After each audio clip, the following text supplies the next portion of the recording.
Welcome back to the Less Doing podcast, where I, your host, Ari Mizell, teach entrepreneurs how to become more replaceable. We don't want to actually replace you, but we want you to be as replaceable as possible, you and everybody else in your organization, because that is how you grow a sustainable business. Today, I want to talk about cutting grass. So this weekend, we were at our country house where we get to go on the weekends and summers in the Hudson Valley of New York. And we decided to cut our own grass. We had been paying someone to do it and decided we were going to buy a mower and we were going to do it ourselves. And it was a weird sort of decision because it's one of those things where on the face of it, you would say, well, you should just outsource that kind of thing. That's not a good use of your time.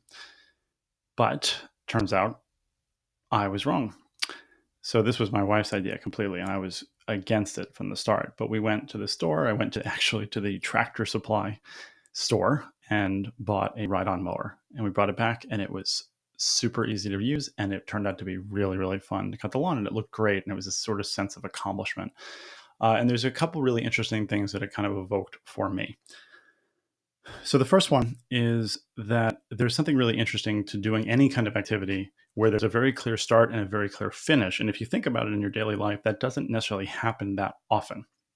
Certainly in our businesses, we have goals and KPIs and things like that. But on a regular basis, you don't get to start an activity and then within an hour or less, maybe actually be able to finish it and feel good about it.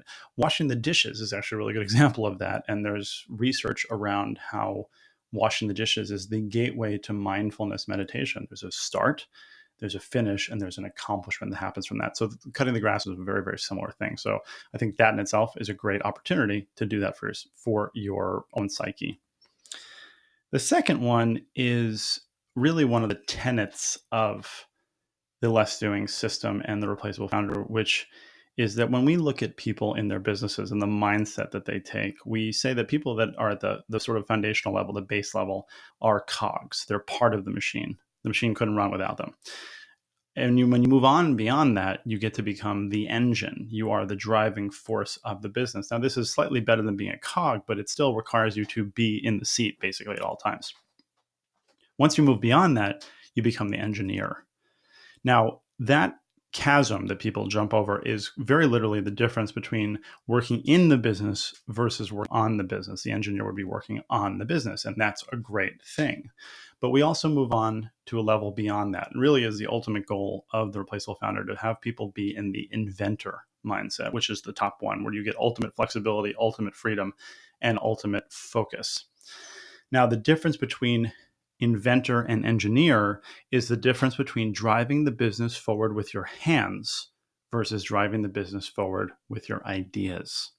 The inventor gets to have ideas that they capture into a system that their team can act on, that they can formulate and communicate properly so that things get done, all while they go back to coming up with more great ideas.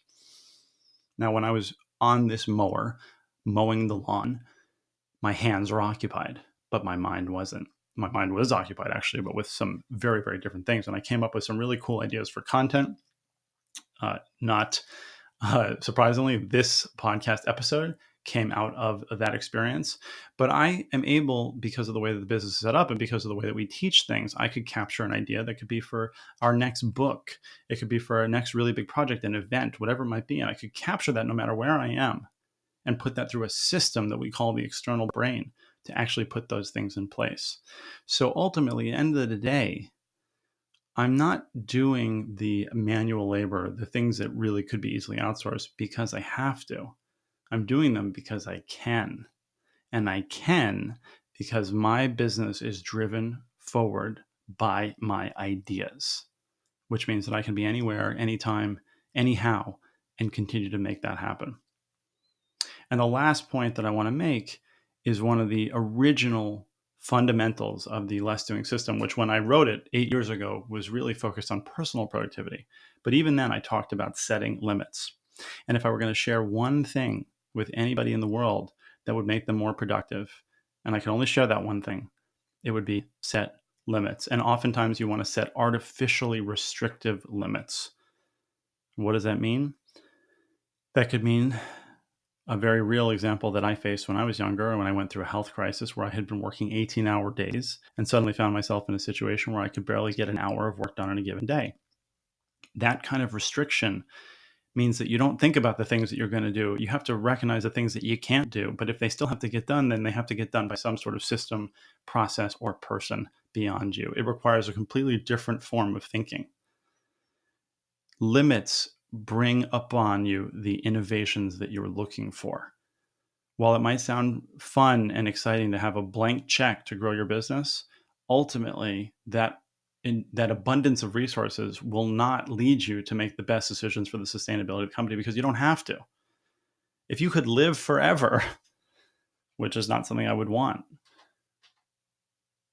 you wouldn't have any motivation to get things done in a timely manner because time would be on your side. The idea of being limitless to me sounds kind of awful in a lot of ways, because the limits are structure, the limits are crutches, the limits are a safety blanket within which you can operate. Nobody ever said to Angus MacGyver, hey, there's a Home Depot across the street. Go get a shopping cart, pick up anything you need, and go across the street and blow up that building. It was always more like, here's a paperclip and a box of Bisquick. Now go break into that building. Limits breed innovation. And if you can drive your business forward within limits and you operate within those limits to the best of your abilities, then anytime you're given to expand those limits, your productivity will multiply at a factor you've never seen before. If you want to find out more about how you can do this in your own business and learn more about what these systems and processes look like in practice, just check out less.do/foundations, where you can get a free 5-part mini course that will show you a lot of how these things work. And of course, join our Facebook group. It's a totally free group. You can go to Facebook and search for The Replaceable Founder. We've got over 2,000 people in there that are growing their businesses on a constant basis in a smarter, painless manner. Thanks for listening.